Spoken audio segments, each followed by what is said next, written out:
Hello and welcome to chemistry nuggets way you can polish your knowledge and clear your doubts. So friends, आज का video है question number 2.9 जो कि NCERT text book class 11 से है और chapter का नाम है structure of atom.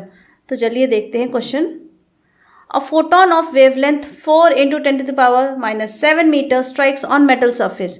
The work function of a metal being 2.13 electron volt. Now calculate. First part is energy of the photon. Second part है the kinetic energy of the emission and third part है the velocity of the photo electron if 1 electron volt is equal to 1.602 × 10⁻⁻19 joule. So चलिए जल्दी से first part शुरू करते हैं। इसके पहले समझ लीजिए क्वेश्चन क्या कह रहा है। क्वेश्चन कह रहा है कि हमारे पास एक मेटल शीट है और इस पे फोटॉन्स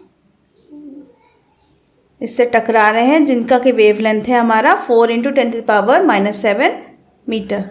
अब इस फोटॉन्स के मेटल शीट से टकराने से क्या हो रहा है, इलेक्ट्रॉन्स बाहर आ रहे हैं।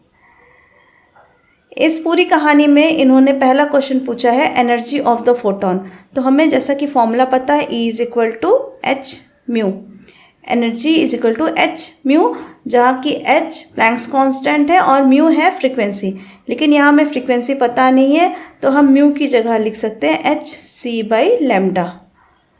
c यहाँ पर है स्पीड ऑफ लाइट, लैम्डा है वेवलेंथ जो कि गिवन है।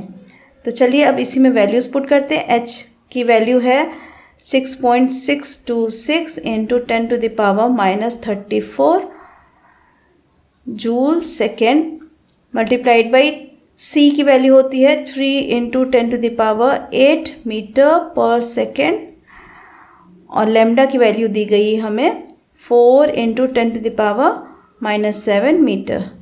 मीटर से मीटर कैंसिल हुआ, पर सेकेंड और सेकेंड कैंसिल हुआ। अब जो वैल्यूज़ बची हैं 6.626 को 3 से मल्टीप्लाई करेंगे तो हमारे पास वैल्यू आएगी 19.878 डिवाइडेड बाई 4। पावर्स को एक साथ लिख लें, -34 हो गया × 10⁸ और नीचे से 10⁻⁻7 ऊपर जाएगा, 10⁻7 बन गया।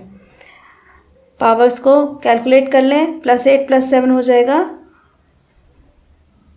+15 और -34 + 15 करेंगे तो हमारे पास आंसर आएगा -19। तो हमारी पावर हो जाएगी 10⁻⁻19। अब 19.878 को 4 से डिवाइड करने के बाद हमें जो वैल्यू मिल रही है वो आएगी यहाँ पर 4.97 और हमारी पावर बनी है 10⁻⁻19। ये आया है हमारा जूल में। लेकिन क्वेश्चन पूछा गया है energy of photon in electron volts. So अब इस जूल को हम इलेक्ट्रॉन वोल्ट्स में कन्वर्ट करेंगे। वो कैसे करना है, हमें यहाँ पर गिवन है 1 इलेक्ट्रॉन वोल्ट = 1.602 × 10⁻⁻19 जूल। अब यहाँ से हम 1 जूल की वैल्यू निकाल लें। सो 1 जूल = हो जाएगा हमारा 1/1.602 × 10⁻⁻19 इलेक्ट्रॉन वोल्ट। तो जूल की जगह इस वैल्यू को हम पुट करेंगे। 4.97 हमारे पास पहले से है, लिखेंगे 1/1.602 × 10⁻⁻19। ऊपर भी -19 है, ये हो जाएगा हमारा इलेक्ट्रॉन वोल्ट। अब -19 और -19 कैंसिल हो जाएगा। अब जो वैल्यूज़ बची हैं उनको डिवाइड करने पर हमें फाइनल आंसर मिल रहा है 3.10 इलेक्ट्रॉन वोल्ट। और यही हमारा फर्स्ट पार्ट का आंसर होगा। एनर्जी ऑफ द फोटोन है 3.1 इलेक्ट्रॉन वोल्ट। अब चलिए चलते हैं सेकेंड पार्ट पे। सेकेंड पार्ट में पूछ रहा है the kinetic energy of the emission. तो हमें पता है काइनेटिक एनर्जी = 1/2 mv², जहाँ m मास है और v वेलोसिटी है। इसकी एक और फॉर्मूला होता है जो कि है hμ - hμ0, जहाँ hμ हमारा एनर्जी ऑफ द फोटोन है जिससे कि हमने अभी भी कैलकुलेट किया है फर्स्ट पार्ट में, और hμ0 है हमारा वर्क फंक्शन जो कि हमें गिवन है इस वैल्यू में, इस क्वेश्चन में।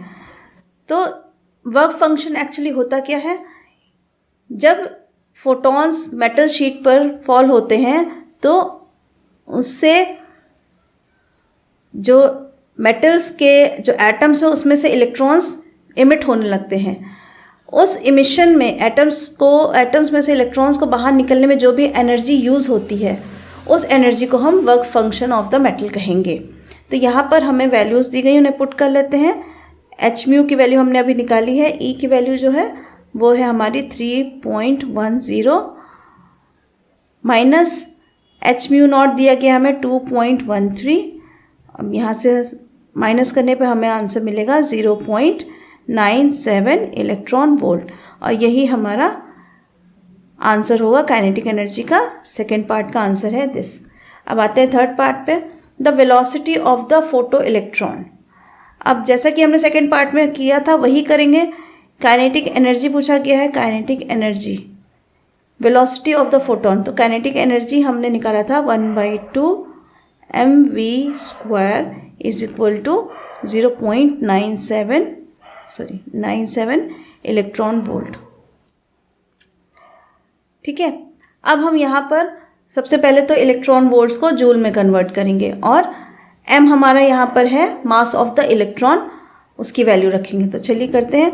1/2 m की वैल्यू होती है 9.1 × 10⁻³ kg। Mass of the electron होता है 9.1 × 10⁻³ kg into v² is equal to 0.97 into, अब जूल की वैल्यू क्या दी गई है यहाँ पर, 1 electron volt is equal to 1.602 into 10⁻⁻19 joule. इसी को रख देंगे सीधे 1.602 इंटू 10⁻⁻19 जूल।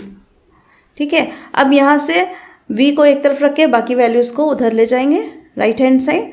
तो v² हो जाएगा हमारा 0.97 इंटू 1.602 इंटू 10⁻⁻19 मल्टीप्लाइड बाई 2, और डिवीजन में आ जाएगा 9.1 इंटू 10⁻⁻31 किलोग्राम। अब इन सारी वैल्यूज़ को जब हम सॉल्व करेंगे, मल्टीप्लाई करेंगे, डिवाइड करेंगे, तो हमें v² की वैल्यू यहाँ से मिलेगी 34.1 इंटू 10⁻10। सो यहाँ से v की वैल्यू निकालेंगे, इसको अंडर रूट ले जाएंगे, 34.1 इंटू 10⁻10, तो हमें फाइनल आंसर मिलेगा 5.84 इंटू 10⁵, और वेलोसिटी का यूनिट होता है मीटर सेकेंड -1 और मीटर पर सेकेंड। तो ये हो गया हमारा थर्ड पार्ट का सोल्यूशन। सो फ्रेंड, इसी तरह हमने तीनों पार्ट सॉल्व कर लिए हैं, बहुत ही इजी कैलकुलेशन थी। इसी तरह से पढ़ते रहिए, सवाल करते रहिए, और लाइक शेयर सब्सक्राइब करना मत भूलिएगा। तब तक के लिए थैंक यू।